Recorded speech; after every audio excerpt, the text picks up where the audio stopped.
Hi, this is Gavin from FE News. I'm here at the AoC 2019 Annual Conference. I think this must be my 15th Association of Colleges Annual Conference.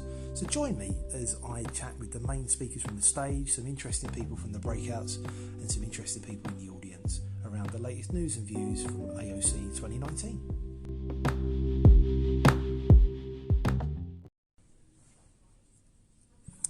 So this is Gavin from FE News. I'm here with Cath from AoC. We're at the AoC Annual Conference 2019.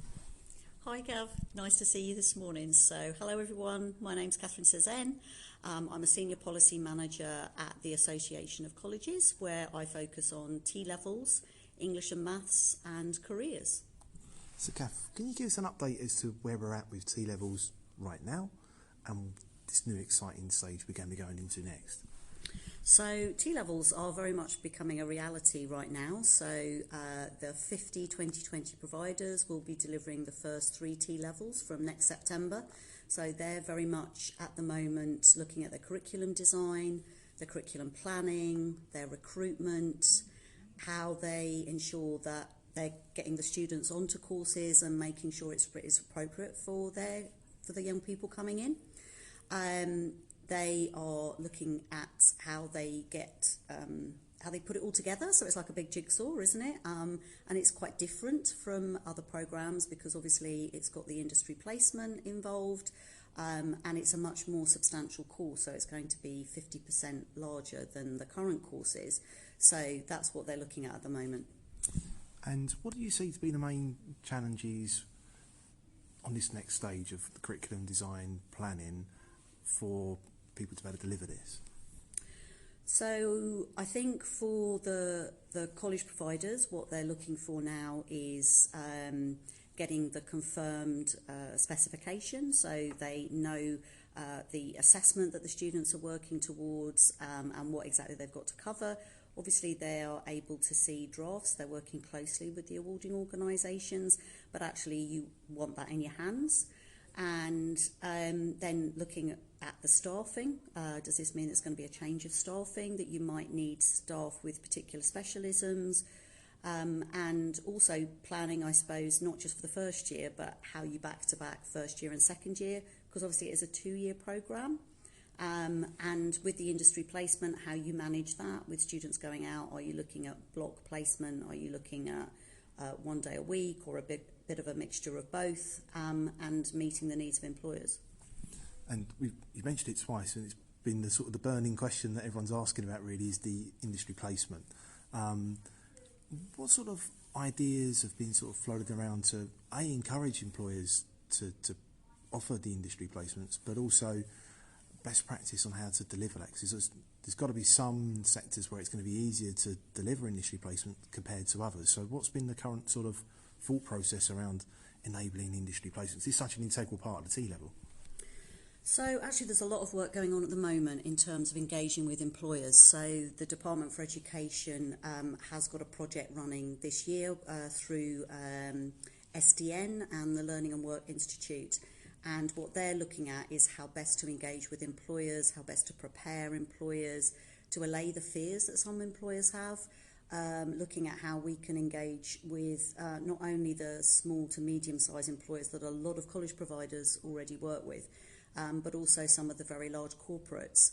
And I know from meeting some of the large corporates last week that actually the pitch has to be quite different.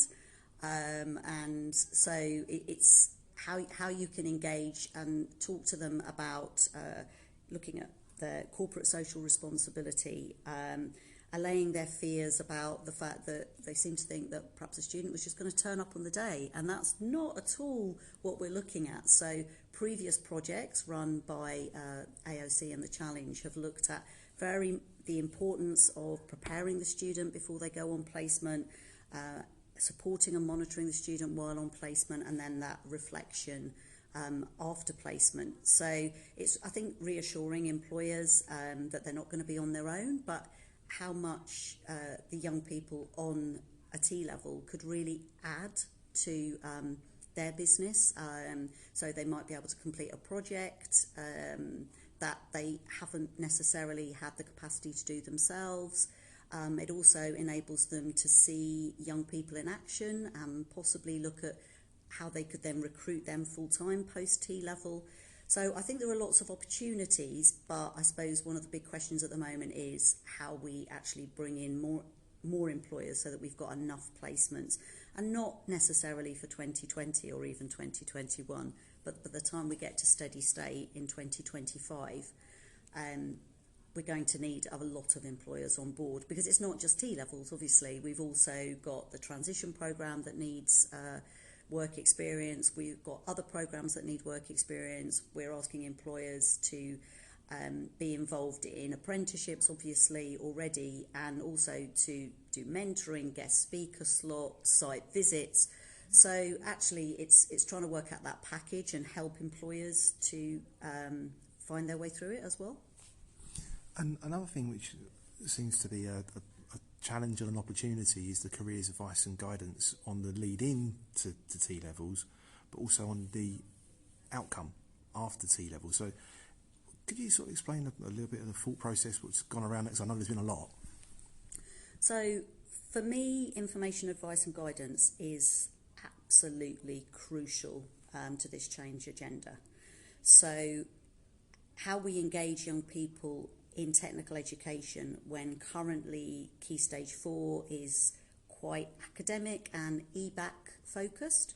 So enabling young people to understand about the opportunities that there are out there, to all the occupations. So we know that T-levels are based on occupational clusters.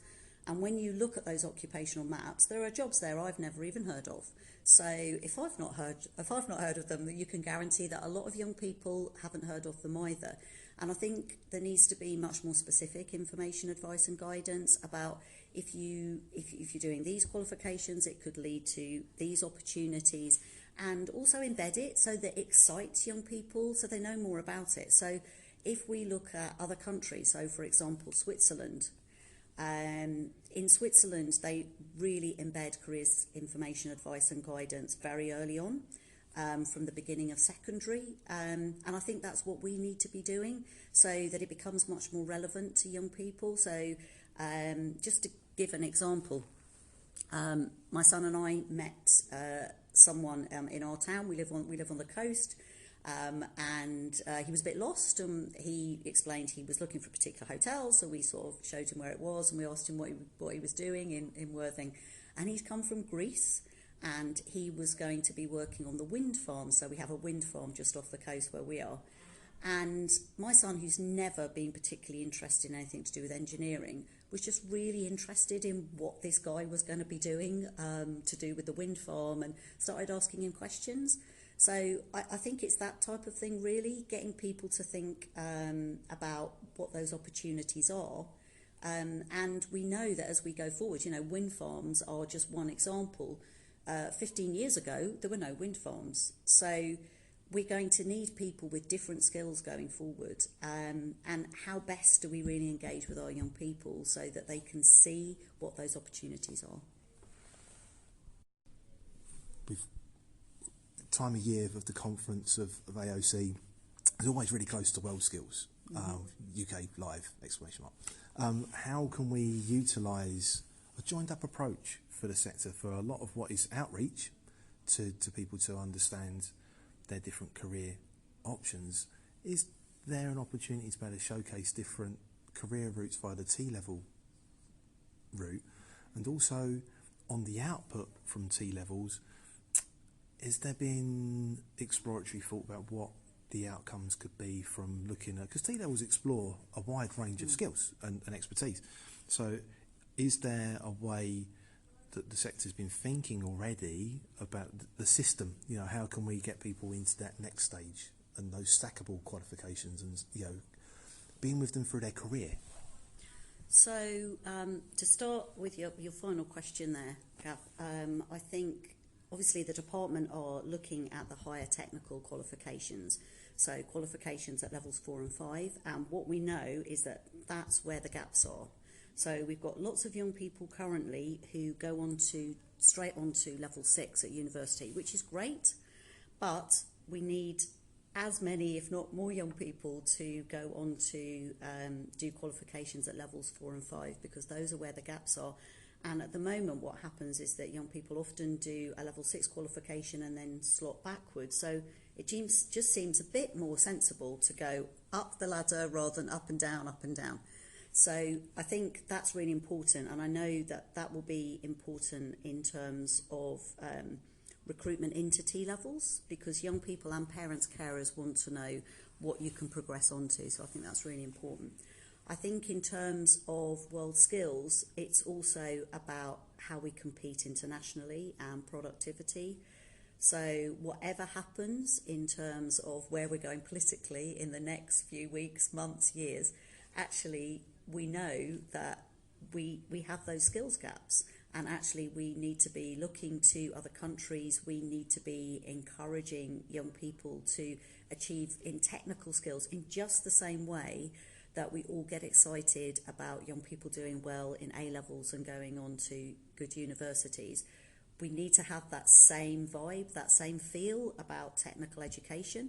And actually, if you go to other countries, so Switzerland again, or Austria, Finland, that's what you see. You see that technical education. Germany, another great example, technical education has that parity and is considered to be a really good career choice. And I think going back to that information, advice and guidance in schools as well, it's actually embedding that attitude that it's good to go into technical, and we need it, because in the future, where are the people, domestically, where are the people who are going to be our plumbers and our electricians? Where are the people who are going to build our infrastructure, design our infrastructure?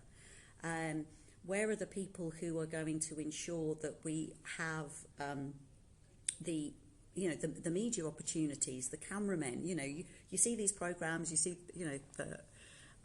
the David Attenborough programs, you see all the, the sort of camera people and things like that. So it's as you say, it's such a wide range of skills that we're going to need going forward. And there is also, I think, needs to be more of a focus on the sort of softer skills around that as well. The importance of teamwork and communication, effective use of language, looking at how maths can be used in different ways, looking at data, for example.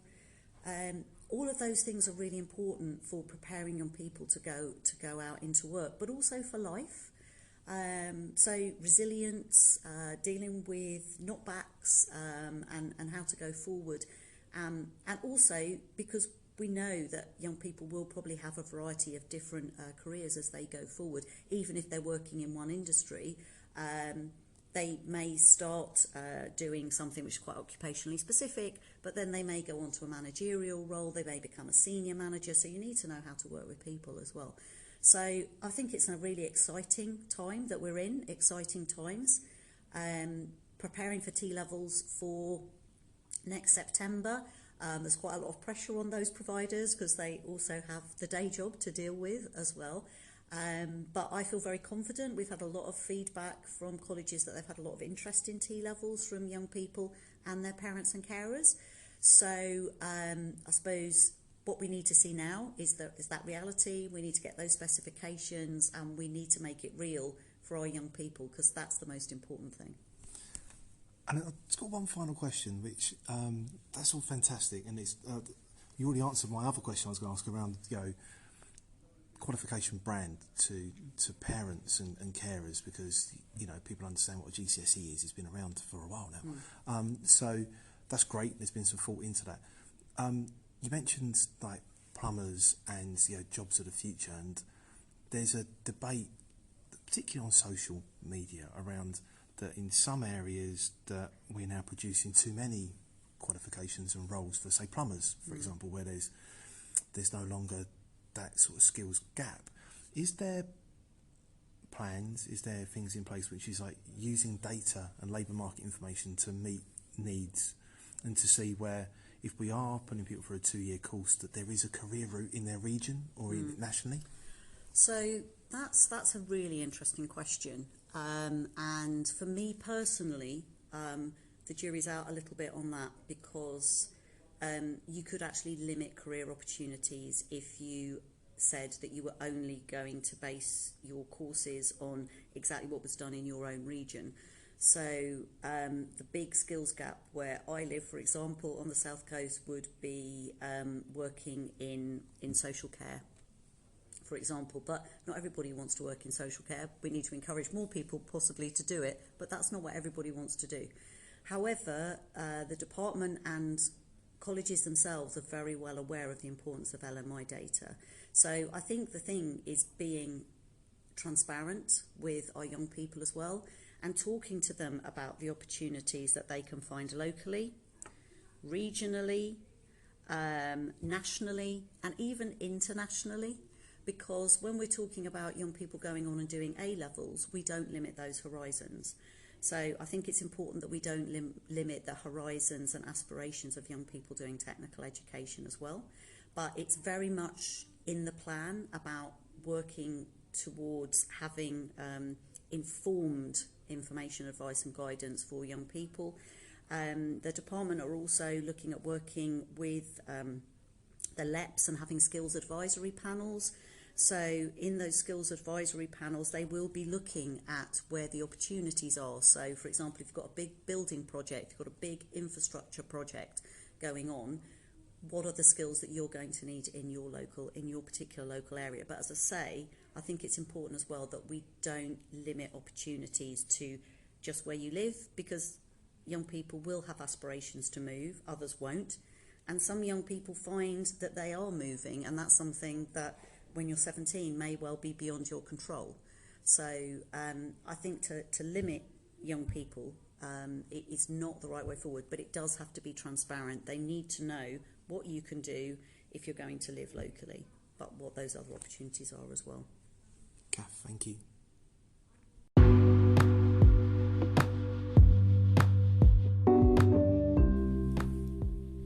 I hope you enjoyed this podcast.